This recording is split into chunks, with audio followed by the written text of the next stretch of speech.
Not only that, everything on there, you right here. Hey, Mo, hey, man. What's up? Hello. What that is? It's your boy Big Man. You already know what it is, man. So let's get right to it. Okay, so today we're going to be talking about Oblock and this whole Rico investigation, man. And the rapper Muwop and his other homeboys, C Murder, C Thang, and Los and Kenny, man. Now, it looks like this whole thing is starting to spiral out of control, and a lot of people are trying to figure out how things are going to develop. Well, it looks like these cats were in court yesterday. At least 4 of them were in court yesterday, and them being in court has caused a lot of controversy within the last 24 hours. I mean, it's sparked a lot of memes. It's had a lot of people discussing how they all pled not guilty and all that, man. So we're going to talk about all that and get to the specifics of what went down in court. But before we do me a favor. Make sure you hit that like button. Make sure you hit that subscribe button. Got that out of the way, man. Let's talk about this story that's out there, man. And it comes from the Chicago Tribune, man. They did a report, and they've got a guy who's actually their on-staff court reporter. Like I said, Chicago Tribune, that is a huge media publication, you know what I mean? So they got all sorts of resources. And this guy has been giving updates as far as things that went down in court. And some of them has caused a little bit of controversy and some rumors about other rappers maybe cooperating and all sorts of stuff. Now, one thing I do want to point out before we get to the story is I did a video about OTF Boona getting arrested a couple of days back, right? Then I did a follow-up video to that where I talked about the fact that OTF Boona got caught because his cell phone was found at the crime scene. Now, OTF Boona and Muwop have been seen together a lot, man. I got so many videos of them together hanging out, even talking on live, them clowning Muwop for being a schoolboy, all that stuff, right? Now, this is, man, I don't want to put 2 and 2 together, but isn't it kind of strange that this indictment and everything comes down after OTF Boona turns himself in, his cell phone is discovered, they done already picked through the phone and all that, and now we got a Rico indictment? I'm pretty sure it was sealed. They said it was sealed for a while, but man, why now? You know what I mean? And that's got a lot of fans guessing as well. Now, I'm not saying that OTF Boona did anything wrong. I'm just saying that that phone that they found at the crime scene of his alleged shooting is what led to him being arrested, and maybe it led to this situation as well. Who knows, man? I'm just throwing that out there as a variable, right? Now, the story starts off by saying this. Let's talk about the headline. It says, 5 reputed gang members charged in Rico conspiracy that includes brazen fatal shooting of Chicago rapper FBG Duck. Now, for some of you who missed that last set of videos I did, you can go back and check them out. But here's a little breakdown, man. So a lot of people in the hip-hop community found out about this on social media and that these indictments were coming down. And we knew about Muwop's name before even the major news sources were reporting on it, because FBG Duck's mom, a lot of people refer to her as Mama Duck, but her name is really Lashina Weekly. She came out to social media and let it be known that she was, contacted by the authorities, and they let her know that, hey, these are the names that we got and that we've arrested in connection with FBG Duck's murder. So that's how the news spread out, right? Now, the story starts off and says 5 alleged Chicago street gang members have been charged in a racketeering conspiracy accusing them of a pattern of violence that includes the downtown slaying of Chicago rapper FBG Duck last year. Now, it also says that even during 2020's elevated violence levels in the city, the slaying of the rapper, whose real name is Carlton Weekly, stood out both because Weekly's status as an entertainer and the boldness of the fatal attack. Weekly was standing in line in front of a high-end clothing store in the first block of East Oak Street in the late afternoon on Tuesday when 2 cars pulled up in front of onlookers. 4 gunmen jumped out, opened fire, authorities said. Now, this was the scene in where FBG Duck lost his life last year that they're playing out here in this story again, right?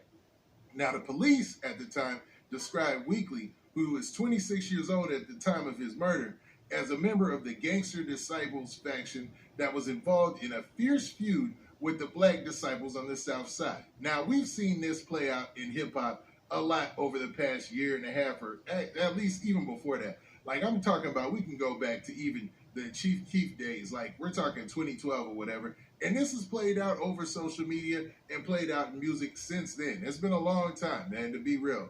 And there's been a lot of dissing back and forth, and there's been a lot of casualties back and forth. and somehow it's all been on social media. That goes into another story that recently cracked out on social media where the police, they said that, you know, they were appreciative of a lot of these YouTube documentaries and stuff like that for putting some of the dots together for them, which was a little. I would be remiss if I didn't mention this, but it was a little off-putting, man. I was like, I don't know. I've never done, you know, the actual putting the dots together. I usually, you know, give my opinion on actual stories that's out there or actual posts that's out there. But man, that was saying something. That was saying something, man.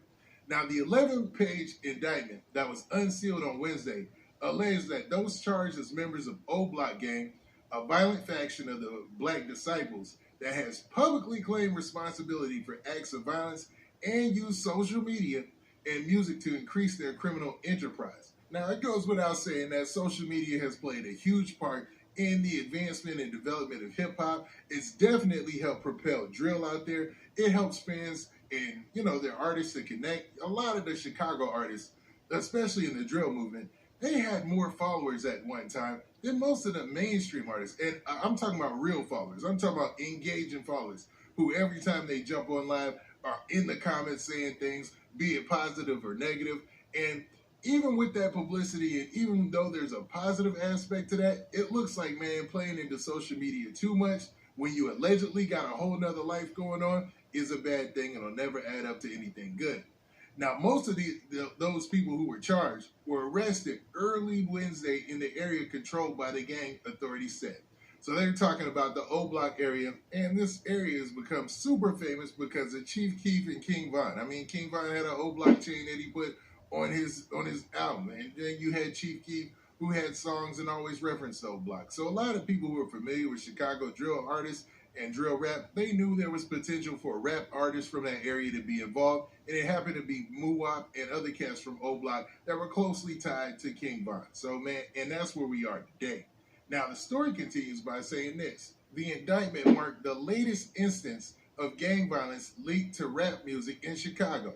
A war largely online that has frustrated law enforcement as so-called diss tracks escalate quickly into a cycle of shootings and retaliation.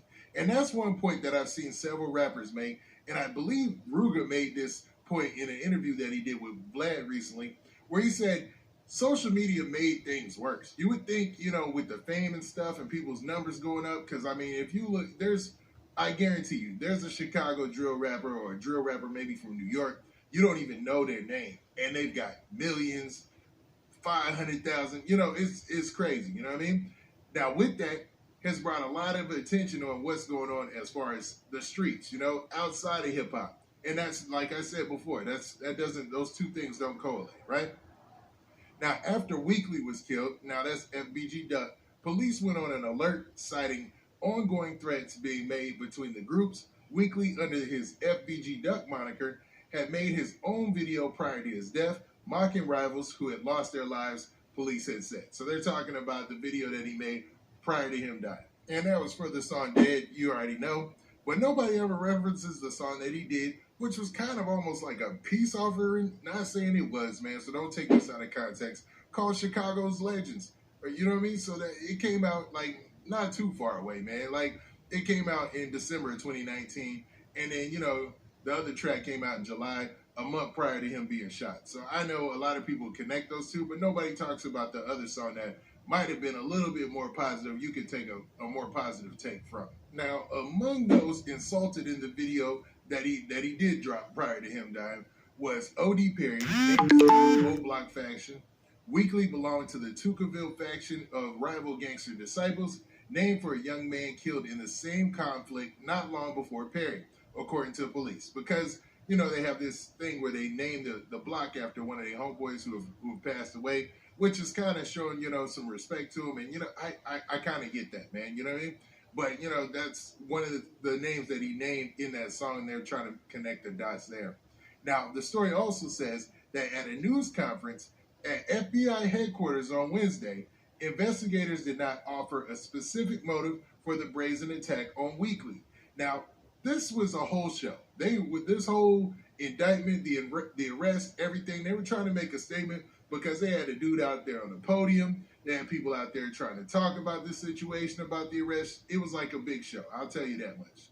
Now, Chicago's Attorney General, a guy by the name of John Lausch, said such videos demonstrate what's going on in Chicago, which continued to struggle with violence in the year after Weekly died. So basically, talking about the fact that people dissing in these videos has a negative impact on the whole community. Now, in quotes, it says, "This is a significant charge." Lausch said, adding that if the charges cause someone to pause before making a similar video, then we're doing something good. So basically, they're hoping these charges, in this case coming down, these indictments, will lead people to stop doing dissing videos where they dissing back and forth and dissing the ops or whatnot. Now, Chicago Police Superintendent David Brown praised the collaboration between local and federal law enforcement in solving the case and said it's just one example of holding violent offenders accountable. "We are going after gangs in this city," Brown said. So Brown doubled down on his message that the police department is targeting gang violence and is serious about bringing in federal help. Last month, Brown announced he was distributing many of his community safety team officers, originally in roving city units tasked with responding to neighborhood experiencing upticks in violence, to specific units throughout the department as part of his strategy to focus on gangs, guns, and drugs. So basically, he's dispatching officers in conjunction with federal authorities to try to crack down on the gang situation in Chicago. Now, the people who were charged in this indictment were Charles Liggins, also known as C. Murder, Kenneth Robertson, Christopher Thomas, Carlos Alfred, and Marcus Smart. According to federal documents, they were accused of committing murder in aid of racketeering as well as various firearm offenses.